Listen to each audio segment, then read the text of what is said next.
नमस्कार दोस्तों, कैसे हैं आप लोग। आशा करता हूँ कि आप लोग ठीक होंगे। दोस्तों, मैं आप लोगों को इस वीडियो में जीव विज्ञान का फर्स्ट लेसन सजीव जगत यानी कि लिविंग वर्ल्ड्स के बारे में बताऊंगा।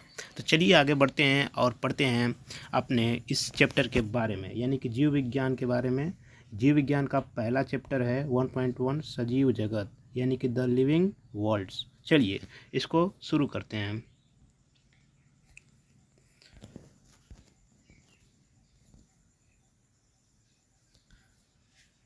पहले तो देख लेते हैं कि मतलब विज्ञान किसे कहते हैं, यानी कि विज्ञान यानी कि साइंस। साइंस किसे कहते हैं, इसका परिभाषा जो भी है। तो विज्ञान शब्द की उत्पत्ति लैटिन भाषा के साइंटिया यानी कि साइंटिया एक क्या है, लैटिन भाषा है। इससे विज्ञान की उत्पत्ति हुई है, जिसका अर्थ ज्ञान होता है। ठीक है। अतः यथार्थ निरीक्षण द्वारा प्राप्त ज्ञान के लिए विज्ञान शब्द का उपयोग किया गया। ठीक है, जो कि प्रमाणित करने एवं व्यवस्थित ढंग से रखने पर सही पाया जाता है। यानी अथवा विज्ञान तथ्यों पर आधारित सूचना प्रदान करता है। इसका मतलब ये हुआ, यानी कि जो विज्ञान है वो तथ्यों पर आधारित सूचना प्राप्त करता है। यानी कि विज्ञान की अनेक शाखाएं हैं, अनेक अनेक प्रकार की सूचना प्रदान या प्राप्त करने के लिए। जैसे कि प्रत्येक में एक विशिष्ट विषय का अध्ययन किया जाता है। जैसे कि यहाँ पर हम लोग पढ़ेंगे जीव विज्ञान। तो जीव विज्ञान भी एक प्रकार का विज्ञान की एक शाखा है, जिसके अंतर्गत हम जीवों के बारे में अध्ययन करते हैं, जिसको हम जीव विज्ञान कहते हैं, यानी कि बायोलॉजी बोलते हैं। चलिए बायोलॉजी के बारे में भी थोड़ा डिस्कस कर लेते हैं। इसकी परिभाषा और भाषा के बारे में, कौन कौन से वैज्ञानिक थे जिनके कारण इनका उत्पत्ति हुआ। ठीक है। तो जीव विज्ञान यानी कि बायोलॉजी, यह दो ग्रीक शब्दों बायोस एंड लागोस का संयोग है। ठीक है, बायोस और लागोस का संयोग के कारण ही विज्ञान जीव विज्ञान शब्द का उपयोग हुआ है। बायोस का अर्थ होता है जीवन, बायोस का अर्थ होता है जीवन, एवं लागोस का अर्थ होता है अध्ययन, अध्ययन होता है। ठीक है, लागोस का अर्थ अध्ययन होता है। इस प्रकार जीव विज्ञान यानी कि विज्ञान की वह शाखा है जिसमें कि जीवन का अध्ययन किया जाता है। प्रथम बड़ा जैविक प्रेक्षक प्राचीन ग्रीक यानी कि प्रथम बड़ा यानी कि सबसे बड़ा एक वैज्ञानिक थे, जो जीव विज्ञान के अंतर्गत प्राकृतिकवाद अरस्तु द्वारा बनाया गया था। ठीक है, यानी कि ये प्राचीन ग्रीक वैज्ञानिक थे। ठीक है, यानी कि पुराने समय के ग्रीक वैज्ञानिक थे जिनका नाम अरस्तु था। ठीक है, अरस्तु यानी कि इनका जन्म 384 से 322 BC यानी कि बिफोर क्राइस्ट यानी कि ईस्वी पूर्व में इनका जन्म हुआ था। ठीक है, और इनके द्वारा ही प्रकृतिवादी यानी कि अरस्तु को ही जीव विज्ञान का पिता, यानी कि इनके द्वारा ही जीव विज्ञान के अंदर जिज्ञासा बढ़ी, जिसके कारण जीव विज्ञान की उत्पत्ति हो गई। और जीव विज्ञान फ्रेंच प्रकृतिवेत्ता लैमार्क भी एक वैज्ञानिक थे, एवं ट्रेविरैनस भी एक वैज्ञानिक थे। जैसे कि लैमार्क जो हैं 1744 में इनका जन्म हुआ और 1829 में इनकी मृत्यु हो गई। एवं ट्रेविनस जो थे, ये दोनों मिल के, ठीक है, 1802 में एक दिया गया था। ठीक है, यानी कि जीव विज्ञान शब्द इन्हीं दोनों लोग के द्वारा दिया गया था। अब थोड़ा सा आगे देखा जाए तो आगे क्या बताया जाता है कि जीव विज्ञान को आगे दो भागों में या दो वर्गों में वर्गीकृत किया गया है। पहला है वनस्पति विज्ञान यानी कि बॉटनी, जो दूसरा है जंतु विज्ञान यानी कि जूलॉजी। अब देखिए, जो जीव विज्ञान है, इसको समझने के लिए आसानी हो, इसके कारण इसको दो भागों में यानी कि वनस्पति विज्ञान और जंतु विज्ञान में विभाजित किया गया, यानी कि बॉटनी एंड जूलॉजी में इसको विभाजित कर दिया गया। अब देखा जाए इसके आगे देखा जाए तो कुछ इसके बारे में दिया गया है। तो ये जो पौधों का विज्ञान, ठीक है, यानी कि जो हम ऊपर देखें हैं क्या, वनस्पति विज्ञान, क्या वनस्पति विज्ञान यानी कि बॉटनी, यानी कि पौधों का विज्ञान वनस्पति विज्ञान कहलाता है। ठीक है, वनस्पति शब्द की उत्पत्ति ग्रीक यानी कि ग्रीक भाषा का एक शब्द है बॉटेन से हुई है, जिसका अर्थ चारागाह या पौधे होता है। ठीक है, यानी कि जो ये वनस्पति विज्ञान है, तो वनस्पति शब्द का उपयोग यानी कि उत्पत्ति जो है वो ग्रीक शब्द यानी कि ग्रीक भाषा का एक शब्द बार्टेन है और उसी से इसका मतलब उत्पत्ति हुई है। और बार्टेन का अर्थ होता है चारागाह या पौधे। चारागाह या पौधे किसका अर्थ होता है? बार्टेन का। ठीक है। अब तकनीकी रूप से वनस्पति विज्ञान फाइटोलॉजी यानी कि ग्रीक मतलब फाइटोलॉजी। अब फाइटोलॉजी को भी देख लेते हैं। तो फाइटोलॉजी यानी कि ग्रीक में फाइटो का अर्थ होता है पौधे और लागोस का अर्थ होता है अध्ययन। ठीक है। तो इसी प्रकार वनस्पति विज्ञान को फाइटोलॉजी कहलाता है, यानी कि जो वनस्पति विज्ञान है वो फाइटोलॉजी भी कहलाता है। ठीक है। अब थियोफ्रेस्टस आते हैं, एक वैज्ञानिक हैं। ठीक है। थियोफ्रेस्टस को वनस्पति विज्ञान का पिता कहा जाता है, यानी कि थियोफ्रेस्टस जो हैं यहाँ पर थियोफ्रेस्टस, इनको वनस्पति विज्ञान का पिता कहा जाता है। ठीक है। अब जंतु विज्ञान जो है जंतुओं का अध्ययन है। जो जंतु विज्ञान है वह जंतुओं का अध्ययन है। ठीक है। जैसे कि ग्रीक में जून होता है उसी से जंतु और लागोस का अर्थ है अध्ययन। तो इसी प्रकार जंतु विज्ञान का उत्पत्ति हुआ नाम जो है। ठीक है। अरस्तु को जंतु विज्ञान का जनक कहा जाता है। जैसे कि थियोफ्रेस्टस को वनस्पति विज्ञान का पिता कहा जाता है, उसी प्रकार अरस्तु जी को जंतु विज्ञान का जनक कहा जाता है। विस्तृत आधार पर अनुसनात्मक, ठीक है, अनुशासनात्मक रूप से शब्द जीव विज्ञान को जीवन विज्ञान या जैविक विज्ञान द्वारा प्रतिस्थापित किया जा सकता है। यानी कि अगर जीव विज्ञान को कुछ और कहने की इच्छा हो तो आप उसको जीवन विज्ञान या जैविक विज्ञान द्वारा प्रतिस्थापित कर सकते हैं। अब थोड़ा सा और आगे चलते हैं तो और कुछ देखने को मिलता है जिसमें हमें सूक्ष्म जैविकी एक विषय है। ठीक है।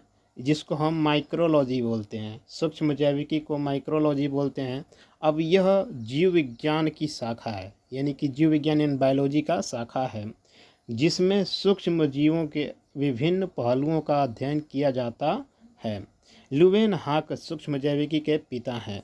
ल्यूवेनहाक एक वैज्ञानिक हैं जो सूक्ष्म जैविकी के पिता हैं, यानी कि ये सूक्ष्म जैविकी यानी कि माइक्रोलॉजी में अत्यधिक यानी कि बहुत से योगदान दिए हैं। जैसे कि देखा जाए सूक्ष्म जैविकी यानी कि जो जीवों का सूक्ष्म संरचना है उसको इन्होंने ज़्यादा दर्शाया है, इसीलिए सूक्ष्म जैविकी यानी माइक्रोलॉजी के पिता इनको बोला जाता है। अब थोड़ा सा आगे चला जाए तो आगे देखने को मिलता है, इसको देख लेते हैं थोड़ा अच्छा से। ठीक है। तो आगे देखने को मिलता है जीव विज्ञान की कुछ शाखाएं, यानी कि सम ब्रांचेस ऑफ बायोलॉजी। अब पहला है एनाटॉमी। एनाटॉमी एक प्रकार का जीव विज्ञान की एक शाखा है जिसके अंतर्गत जंतु एवं पौधों की आंतरिक संरचनाओं का विच्छेदन के पश्चात अध्ययन करते हैं। ठीक है। यानी कि विच्छेदन यानी कि अंदर की संरचनाओं का हम लोग अध्ययन करते हैं एनाटॉमी में। अगर कोई पूछे आपसे कि पौधों के आंतरिक संरचनाओं का अध्ययन किस बायोलॉजी की शाखा में होता है, तो एनाटॉमी के। ठीक है। अब उसके बाद आता है बायोकेमिस्ट्री। बायोकेमिस्ट्री क्या है भाई? तो जैविक पदार्थों के रसायनों का, ठीक है, यानी कि जो जीव होते हैं उनके अंदर बहुत से हार्मोन्स जो भी होता है, जिसे रसायन जिसको बोलते हैं। ठीक है। यानी कि रसायन, हार्मोन को ही रसायन बोलते हैं या केमिकल्स बोलते हैं। तो इनका अध्ययन जो है मतलब इन्हीं का रसायनों का रासायनिक संगठन, फिर प्रकृति, निर्माण, प्रवृत्ति, कार्यविधि, ये सब जो है वो बायोकेमिस्ट्री के अंतर्गत पढ़ा जाता है। जैविक क्रियाओं के संबंध में अध्ययन किया जाता है, इसका मतलब यही हुआ। ठीक है। अब कोई पूछेगा कि अगर जो भी जीव है उसके अंदर जो भी रासायनिक प्रतिक्रिया हो रही है उसको अध्ययन करना है तो किस विज्ञान की शाखा का उपयोग करेंगे, तो हम लोग बोलेंगे बायोकेमिस्ट्री का उपयोग करते हैं। उसके बाद आता है साइटोलॉजी क्या भाई? तो कोशिका एवं उसके अंगों की संरचना एवं कार्यों का अध्ययन ही साइटोलॉजी कहलाता है। अब जैसे कि कोई भी व्यक्ति है, व्यक्ति नहीं, कोई भी जीव है, ठीक है, तो कोई भी जीव है वो कोशिका से मिलकर बना होता है, ये भी तो पता ही है। और कोशिका के अंदर कई अंग होते हैं, कोशिका के अंदर कई प्रकार के अंग होते हैं, और उन्हीं अंगों की संरचना एवं कार्यों का अध्ययन ही साइटोलॉजी कहलाता है, ठीक है। यानी कि किसी भी जीव के कोशिका का अध्ययन, उसके अंतर्गत उसके अंदर होने वाले सभी अंगों का अध्ययन साइटोलॉजी के अंतर्गत किया जाता है। अब उसके बाद आता है इकोलॉजी। ये क्या है? तो जंतुओं एवं पर्यावरण, यानी कि जंतुओं एवं पर्यावरण के बीच जो संबंध होता है उसको साइटोलॉजी के अंतर्गत कवर किया जाता है, ठीक है। साइटोलॉजी नहीं, इकोलॉजी, ठीक है, गड़बड़ा जा रहा है, इकोलॉजी, ठीक है। इकोलॉजी के अंतर्गत जंतुओं एवं पर्यावरण के बीच जो संबंध होता है, जो रिलेशन होता है, उसका अध्ययन किया जाता है, ठीक है। उसके बाद आता है एम्ब्रियोलॉजी। ये क्या है? एम्ब्रियोलॉजी, ठीक है, तो जीवों के जन्म लेने तक की परिवर्धन अवस्था, ठीक है। रुकिए थोड़ा, उसको ऊपर करके पढ़ लेते हैं, ये लो, तो देख लेते हैं एम्ब्रियोलॉजी। एम्ब्रियोलॉजी है क्या? तो जीवों के जन्म से जन्म लेने तक की परिवर्धन अवस्था को अध्ययन, ठीक है। यानी कि अगर कोई भी बच्चा या कोई भी जीव का बच्चा पैदा होने वाला है, तो पैदा होने से पहले जो भी हम लोग अध्ययन करते हैं, ठीक है, जिसको हम परिवर्धन अवस्था में बोलते हैं, परिवर्धन अवस्था में जो भी अध्ययन किया जाता है वह एम्ब्रियोलॉजी के अंतर्गत किया जाता है। उसके बाद आता है एंडोक्राइनोलॉजी। एंडोक्राइनोलॉजी ये क्या है? तो जंतुओं में अंतःस्रावी ग्रंथियां एवं हार्मोन की क्रियाविधि का अध्ययन, ठीक है। अब जैसे कि जंतुओं के अंतर्गत, यानी कि जो अंदर होते हैं, बहुत सी ग्रंथियां होती हैं। क्या होती हैं? ग्रंथियां जो रस निकालती हैं, ठीक है, अपने अंदर से एक प्रकार का केमिकल निकालती हैं, ठीक है, हार्मोन्स, या जैसे कि रस निकालती हैं खाना पचाने के लिए या मनुष्य को कंट्रोल करने के लिए। तो वो जो अंतःस्रावी ग्रंथियां होती हैं और जो हार्मोन होते हैं, उनका जो क्रियाविधि होता है, ठीक है, उसका अध्ययन इंडोक्राइनोलॉजी कहलाता है, एंडोक्राइनोलॉजी कहलाता है। उसके बाद आता है इवोल्यूशन। उसके बाद आता है इवोल्यूशन। ये कौन सा शाखा है? तो इसके अंतर्गत जीवन की उत्पत्ति एवं क्रमिक विभेदीकरण या जाति का उत्पत्ति का अध्ययन, ये सब जो है इवोल्यूशन के अंतर्गत, यानी जिसको हम लोग विकास भी बोलते हैं, ठीक है, यानी कि जीवों का विकास इसके अंतर्गत पढ़ते हैं, तो उसको हम लोग बोलते हैं इवोल्यूशन, ठीक है। तो जीवन की उत्पत्ति इसके अंतर्गत पढ़ते हैं। फिर क्रमिक विभेदीकरण, यानी कि जीवों के अंतर्गत, जीवों के अंदर विभेद जो होता है, और फिर जाति, इस सब का उत्पत्ति, फिर अध्ययन, ये सब क्या इवोल्यूशन के अंतर्गत आता है। उसके बाद आता है आपका हिस्टोलॉजी। आपका आता है हिस्टोलॉजिया, ठीक है। तो इसके बाद आता है सूक्ष्मदर्शी द्वारा उत्तक का अध्ययन, यानी कि सूक्ष्मदर्शी द्वारा उत्तक का अध्ययन ही हमारा हिस्टोलॉजी कहलाता है, ठीक है। उसके बाद आता है इम्यूनोलॉजी। ये क्या है? इम्यूनोलॉजी, ये इम्यूनोलॉजी बहुत ही महत्वपूर्ण है। संक्रमण के प्रति जीवों की प्रतिरोधकता का अध्ययन, यानी कि इसके अंतर्गत ये अध्ययन किया जाता है कि एक जीव जो है या कोई भी जीव हो, उसके अंदर यानी कि जो भी रोग हैं उनकी प्रतिरोधकता, यानी कि जो रोग होते हैं संक्रमण, उनसे लड़ने की क्षमता उसके शरीर के अंदर कितनी है, उसका अध्ययन करते हैं। तो इसको हम बोलते हैं इम्यूनोलॉजी, ठीक है। संक्रमण के प्रति जीवों के प्रतिरोधकता का अध्ययन, ठीक है। चलिए आगे चलते हैं। उसके बाद आता है लिम्नोबायोलॉजी। लिम्नोबायोलॉजी ये क्या है? तो इसके अंतर्गत स्वच्छ जलीय झीलों, तालाबों एवं धाराओं का अध्ययन करते हैं, यानी कि स्वच्छ जलीय झीलों, तालाबों एवं धाराओं का अध्ययन ही हमारा यानी कि लिम्नोबायोलॉजी कहलाता है। लिम्नोबायोलॉजी के अंतर्गत हम जो झील होते हैं, जो तालाब होते हैं और जो नदी की धाराएं होती हैं, उनके अंदर जो जलीय, ठीक है, स्वच्छ जल होते हैं, उनका अध्ययन करते हैं, ठीक है। चलिए आगे चलते हैं। आगे चलने के बाद क्या देखने को मिलता है? मार्फोलॉजी। मार्फोलॉजी क्या है? तो मार्फोलॉजी को हम लोग बोलते हैं जंतुओं के आकार, ठीक है, यानी कि इसके अंतर्गत हम जंतुओं के आकार एवं संरचना का अध्ययन करते हैं। यानी कि जंतुओं का जो बड़े बड़ा आकार होता है, फिर छोटा छोटा माइक्रोस्कोपिक मतलब माइक्रो साइज होता है, उसका भी अध्ययन मॉर्फोलॉजी के अंतर्गत करते हैं। यानी कि मॉर्फोलॉजी हमारे जीवन में क्यों आवश्यक है? तो आवश्यक है क्योंकि हमको बड़े बड़े जीवों का आकार, छोटे छोटे जीवों का आकार, उनकी संरचना, उनके शरीर की बनावट कैसी है, उसको हम मॉर्फोलॉजी के अंतर्गत अध्ययन करते हैं। ठीक है।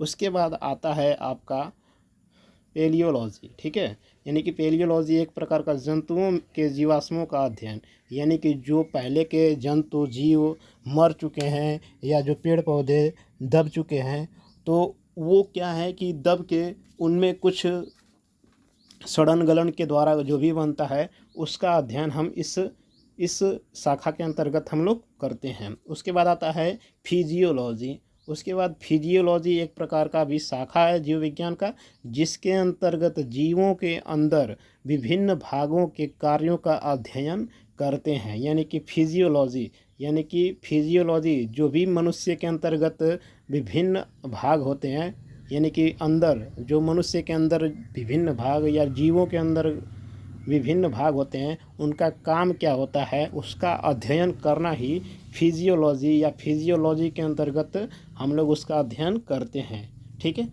उसके बाद आता है रेडियो बायोलॉजी क्या है? तो जीवन पर रेडियो सक्रियता के प्रभावों का अध्ययन जीवों यानी कि जीवन में, ठीक है, जीवन पर, ठीक है, रेडियो सक्रियता के प्रभावों का अध्ययन ही रेडियो बायोलॉजी कहलाता है। यानी कि अगर कहीं भी रेडियो एक्टिव पदार्थ हैं तो उसमें से रेडिएशन निकलते हैं, तो रेडिएशन जो भी है वो जीवों के शरीर पर क्या इफ़ेक्ट पहुंचाता है, क्या चीज़ दिखाता है प्रभाव के बाद, वही सब इसका अध्ययन रेडियो बायोलॉजी के अंतर्गत करते हैं। यानी कि रेडियो सक्रियता का जो प्रभाव होता है उसका अध्ययन रेडियो बायोलॉजी के अंतर्गत करते हैं। उसके बाद आता है टेक्सोनॉमी क्या है? तो जीवों का वर्गीकरण एवं उनका अन्य जीवों के साथ उद्विकास संबंध का अध्ययन। जैसे कि हम लोगों को बताया जाता है कि सभी जीव जो हैं दो पैरों वाले, ठीक है, जैसे कि मान लो कि हम लोग हैं, ठीक है, मनुष्य किसका प्रजाति माना जाता है? तो बंदर की। ठीक है। तो उसी प्रकार जो हमारा टेक्सोनॉमी है वो जीवों का वर्गीकरण भी देखता है, फिर उनका जीवों के साथ उद्विकास का संबंध भी दर्शाता है। पहली बात क्या है कि टेक्सोनॉमी में हम जीवों का वर्गीकरण करते हैं और क्या करते हैं, तो जीवों के साथ उद्विकास का संबंध भी देखते हैं, तो इसको हम टेक्सोनॉमी कहते हैं। अब देखो, जीवों के साथ उद्विकास का मतलब ये हुआ कि जैसे कि जो जीव हैं वो किस जीव से बने हुए हैं, तो यही क्या है, टेक्सोनॉमी। उसके बाद आता है जूजियोग्राफी। तो ये जूजियोग्राफी क्या है? तो संपूर्ण पृथ्वी पर जीवों के वितरण का अध्ययन ही जूजियोग्राफी कहलाता है। उसके बाद आता है जूपैथोलॉजी क्या है? जंतुओं के रोगों का अध्ययन जूपैथोलॉजी कहलाता है। यानी कि जूपैथोलॉजी जंतुओं में जो रोग होते हैं उनका अध्ययन कहलाता है। ठीक है। यानी कि करता है, कहलाता नहीं, करता है जूपैथोलॉजी। उसके बाद आता है जीव विज्ञान की विशिष्ट शाखाएं, यानी कि कुछ खतरनाक शाखाएं। चलिए इसको भी देख लेते हैं। उसके बाद देखिए स्पेसिफाइड ब्रांचेज ऑफ बायोलॉजी। अब पहला आता है एकीरोलॉजी क्या है? तो टिक्स एवं माइट्स का अध्ययन। टिक्स और माइट्स का अध्ययन जीव विज्ञान के अंतर्गत जो है वो एकीरोलॉजी कहलाता है। ठीक है। टिक्स क्या है? एक प्रकार का जीव है, माइट्स भी एक प्रकार का जीव है। अब एग्रीकल्चर क्या है? तो कृषि का अध्ययन ही एग्रीकल्चर जीव विज्ञान के अंतर्गत कहलाता है। अब आता है आपका एंजियोलॉजी क्या है? धमनी एवं शिराओं सहित रक्त परिसंचरण तंत्र का अध्ययन। यानी कि हमारे शरीर में जो धमनी नस होती है, शिरा नस होती है और उस परिसंचरण तंत्र होता है, रक्त परिसंचरण तंत्र, इसका अध्ययन ही एंजियोलॉजी कहलाता है। उसके बाद आता है एंथ्रोलॉजी क्या है? एंथोलॉजी यानी कि पुष्पों का अध्ययन यानी फूलों का पढ़ाई ही एंथोलॉजी के अनुसार करते हैं। यानी जिसको अगर फूलों की पढ़ाई करना है तो उसको एंथोलॉजी का विषय सब्जेक्ट पढ़ना पड़ेगा। चलिए आगे है बैक्टीरियोलॉजी। बैक्टीरियोलॉजी क्या है? तो जीवाणुओं का अध्ययन ही बैक्टीरियोलॉजी कहलाता है। अब है ब्रायोलॉजी। ब्रायोलॉजी क्या है? तो मासेस एवं लिवर वार्ड्स, मासेस एवं लिवर वार्ड्स का अध्ययन ही ब्रायोलॉजी कहलाता है। मासेस एवं लिवर वार्ड्स का अध्ययन ब्रायोलॉजी कहलाता है। कार्डियोलॉजी। कार्डियोलॉजी क्या है? तो हृदय का अध्ययन यानी कि हमारे दिल का अध्ययन ही कार्डियोलॉजी कहलाता है। ठीक है, चलिए आगे बढ़ते हैं। आगे दिया गया है डर्मेटोलॉजी। डर्मेटोलॉजी क्या है? तो शारीरिक त्वचा का अध्ययन यानी कि शरीर पे जो भी चमड़ा वमड़ा होता है उसका अध्ययन ही डर्मेटोलॉजी कहलाता है। फिर उसके बाद आता है इपीडियोलॉजी। इपीडीमियोलॉजी क्या है? तो परजीवियों यानी कि जो परजीवी होते हैं यानी कि उनका संक्रमण या व्यापक रोगों का अध्ययन ही इपीडीमियोलॉजी कहलाता है। परजीवियों का मतलब जैसे कि वायरस जो होते हैं, ठीक है, इसे न सजीव न निर्जीव वो दोनों अवस्थाओं में रह सकते हैं, तो परजीवी। ठीक है, तो परजीवियों का संक्रमण या व्यापक रोगों का अध्ययन एपिडेमियोलॉजी के अंतर्गत होता है। इथनोलॉजी। इथनोलॉजी क्या है? तो मानव जाति का अध्ययन यानी कि पूरा मानव का कैसे विकास हुआ, फिर कितना मतलब साल इतना उतना इधर उधर बढ़ा घटा जो भी है वो इथनोलॉजी के अंतर्गत मानव जाति का अध्ययन होता है। इटियोलॉजी ये क्या है? तो अगला है इटियोलॉजी। इटियोलॉजी का मतलब रोग के कारण अध्ययन। ठीक है, तो जो रोग हैं उनका कारण क्या है उसका अध्ययन इटियोलॉजी के अंतर्गत किया जाता है। यानी कि जो रोग है उनका कारण क्या हुआ, मतलब किस कारण वो रोग हुआ है, वो इटियोलॉजी के अंतर्गत पढ़ा जाता है। फिर है जेरेंटोलॉजी। जेरेंटोलॉजी क्या है? तो वृद्धावस्था का अध्ययन यानी कि जो भी आदमी वृद्धावस्था में जा रहा है उसका अध्ययन यानी कि वो क्यों वृद्धावस्था में जा रहा है उसका अध्ययन ही क्या है? जेरंटियोलॉजी कहलाता है। अब है गायनोकोलॉजी। गायनेकोलॉजी क्या है?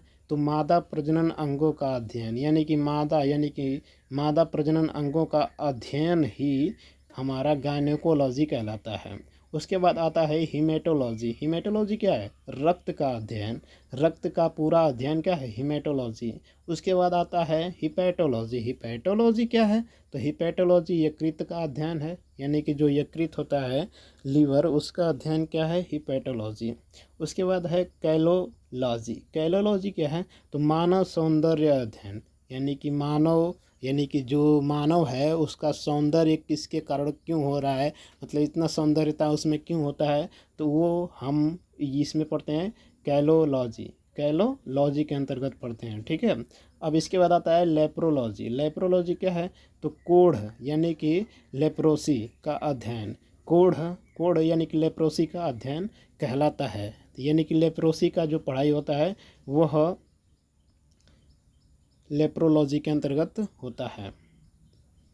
उसके बाद आता है मॉलिक्यूलर बायोलॉजी। मॉलिक्यूलर बायोलॉजी क्या है?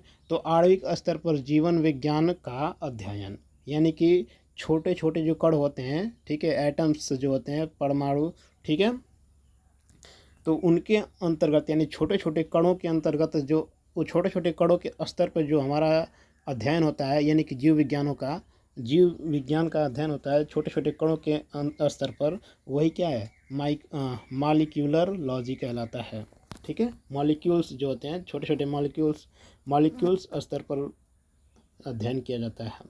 उसके बाद आता है मिर्मेकोलॉजी।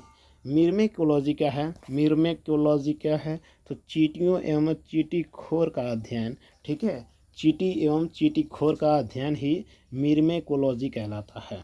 उसके बाद आता है निमेटोलॉजी। निमेटोलॉजी क्या है? निमेटोड्स यानी कि निमेटोड्स का अध्ययन करते हैं वही निमेटोलॉजी कहलाता है। ठीक है, अब उसके बाद आता है नेफ्रोलॉजी। नेफ्रोलॉजी क्या है?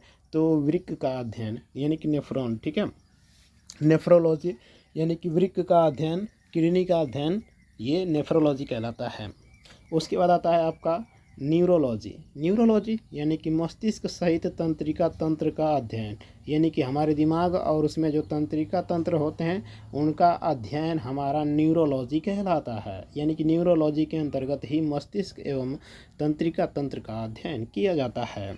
उसके बाद आता है ओंकोलॉजी। ओंकोलॉजी क्या है? ट्यूमर का अध्ययन। ट्यूमर का अध्ययन किसके अंतर्गत किया जाता है? ओंकोलॉजी के अंतर्गत, ठीक है। उसके बाद आता है ऊलॉजी। ऊलॉजी क्या है? तो पक्षियों के अंडे का अध्ययन, यानी कि जो अंडे होते हैं उनके अंडों का अध्ययन जो है वो क्या है? ऊलॉजी कहलाता है। ऊलॉजी कहलाता है पक्षियों के अंडों का अध्ययन। उसके बाद आता है अर्निथोलॉजी। अर्निथोलॉजी का क्या है? ऑर्निथोलॉजी मतलब पक्षियों का अध्ययन, यानी कि जो पक्षियाँ बर्ड्स होती हैं, यानी कि जो भी हमारी पक्षियाँ होती हैं उनका अध्ययन ही हमारा ऑर्निथोलॉजी कहलाता है। उसके बाद आता है ओस्टियोलॉजी। ओस्टियोलॉजी क्या है? तो अस्थियों का अध्ययन, हड्डियों का अध्ययन जो है वो ओस्टियोलॉजी कहलाता है। उसके बाद आपका आता है पेलियोंटोलॉजी, ठीक है। इसका मतलब जीवाश्मों एवं उनके वितरण का अध्ययन ही पेलियोंटोलॉजी कहलाता है। चलिए आगे पढ़ते हैं। आता है आपका पेमोलॉजी। पोमोलॉजी क्या है? तो फलों का अध्ययन ही पोमोलॉजी कहलाता है। उसके बाद आता है राइनोलॉजी। राइनोलॉजी क्या है? तो नाक एवं घ्राण अंगों का अध्ययन, ठीक है। नाक एवं घ्राण अंगों का अध्ययन ही हमारा राइनोलॉजी कहलाता है। यानी कि जो भी सूंघने ऊँघने की प्रक्रिया है कैसे कैसे होती है वही क्या है? राइनोलॉजी कहलाती है। सीरोलॉजी ये क्या है? तो सीरोलॉजी अगला है। तो सीरोलॉजी में सीरम का अध्ययन, यानी कि जो भी खून में जो होता है सीरम उसका अध्ययन। फिर एंटीजन एंटीबॉडी प्रतिक्रियाओं का अध्ययन, ठीक है। एंटीजन जो होता है फिर एंटीबॉडी होता है, उनकी प्रतिक्रिया क्या होती है उनका अध्ययन ही हमारा सीरोलॉजी कहलाता है, ठीक है। अब देखिए सर्पेंटोलॉजी क्या है? सर्पेंटोलॉजी के अंतर्गत सर्पों का अध्ययन करते हैं। फिर टर्माइटोलॉजी। टर्माइटोलॉजी के अंतर्गत दीमक का अध्ययन करते हैं। दीमक यानी कि जो देवका होते हैं, ठीक है। फिर क्या लिखा है? टॉक्सिकोलॉजी, ठीक है। टॉक्सिकोलॉजी के अंतर्गत क्या पढ़ते हैं? तो औषधियों एवं हानिकारक यौगिक के विषैले प्रभावों का अध्ययन, ठीक है। यानी कि जो औषधियाँ होती हैं, ठीक है, एवं हानिकारक यौगिक होते हैं और विषैले प्रभाव देते हैं उनका अध्ययन हमारा टॉक्सिकोलॉजी कहलाता है, ठीक है। उसके बाद आता है आपका थेरापियोलॉजी। थेरापियोलॉजी यानी कि रोग ठीक होने का विज्ञान, ठीक है। रोग ठीक होने का विज्ञान ही हमारा थेरापियोलॉजी कहलाता है, ठीक है। उसके बाद आता है ट्रोफोलॉजी। ट्रोफोलॉजी क्या है? तो पोषण का अध्ययन, जो भी हमारा खाना पचता है उसका अध्ययन हमारा ट्रोफोलॉजी कहलाता है। उसके बाद आता है वायरोलॉजी, यानी कि वायरस का अध्ययन ही वायरोलॉजी कहलाता है, ठीक है। चलिए आगे बढ़ते हैं। तो उसके बाद आता है जूफाइटोलॉजी। जूफाइटोलॉजी क्या है? जीवों के ढेर जैसे कि डायटम्स का अध्ययन, जाइमोलॉजी किण्वन का अध्ययन, ठीक है। ये सब क्या है? जूफाइटोलॉजी के अंतर्गत क्या है? जीवों के ढेर, ठीक है, यानी कि ड्रिफ्टिंग जैसे कि डायटम्स, ठीक है, या डायटम्स का अध्ययन ही क्या है? जूफाइटोलॉजी कहलाता है। उसके बाद आता है आपका जाइमोटोलॉजी, ठीक है। जाइमोलॉजी क्या है? तो किण्वन का अध्ययन। चलिए अब हम पढ़ेंगे जीव विज्ञानों के जनक, यानी कि विभिन्न विज्ञानों के जनक, फादर्स ऑफ वेरियस साइंस, ठीक है। अब अरस्तु को किन किन विज्ञानों का जनक कहा जाता है? तो जंतु विज्ञान, जीव विज्ञान तथा भ्रूण विज्ञान के जनक अरस्तु जी को कहते हैं। यानी कि अरस्तु एक क्या है? वैज्ञानिक हैं, ठीक है। तो इनको जीव विज्ञान और फिर जंतु विज्ञान और भ्रूण विज्ञान के जनक अरस्तु जी को बोलते हैं। उसके बाद आपका आता है थियोफ्रेस्टस, यानी कि थियोफ्रेस्टस जी हैं वो किस किस विज्ञान के जनक हैं? तो वनस्पति विज्ञान के केवल जनक हैं, ठीक है। वनस्पति विज्ञान के जनक यानी कि पिता थियोफ्रेस्टस जी हैं। फिर जी जे मेंडल आते हैं। तो जी जे मेंडल को किसका जनक कहा जाता है? तो अनुवांशिक के जनक, यानी कि अनुवांशिकी के जनक, यानी कि जो अनुवांशिकी का अध्ययन होता है उन्होंने, यानी कि मेंडल जी ने ही बताया था, जिसके कारण अनुवांशिकी के जनक जी जे मेंडल जी को कहा जाता है। उसके बाद आते हैं नए वैज्ञानिक, यानी कि अगला वैज्ञानिक एम्पिडोक्लीज। ये एक वैज्ञानिक हैं। ये जो जनक हैं उद्विकास विचारों के जनक हैं। ठीक है, उद्विकास विचार एक प्रकार का विज्ञान है। ठीक है, इसके जनक एम्पिडोक्लीज कहलाते हैं। उसके बाद आता है फ्रांसिस गाल्टन किसके जनक है? तो सुजन निकी के जनक। ठीक है, सुजन निकी के जनक फ्रांसिस गाल्टन जी हैं। फिर ड्यूगो डी ब्रिज एक प्रकार का विज्ञान है जिसको हम बोलते हैं उत्परिवर्तन के जनक। ठीक है।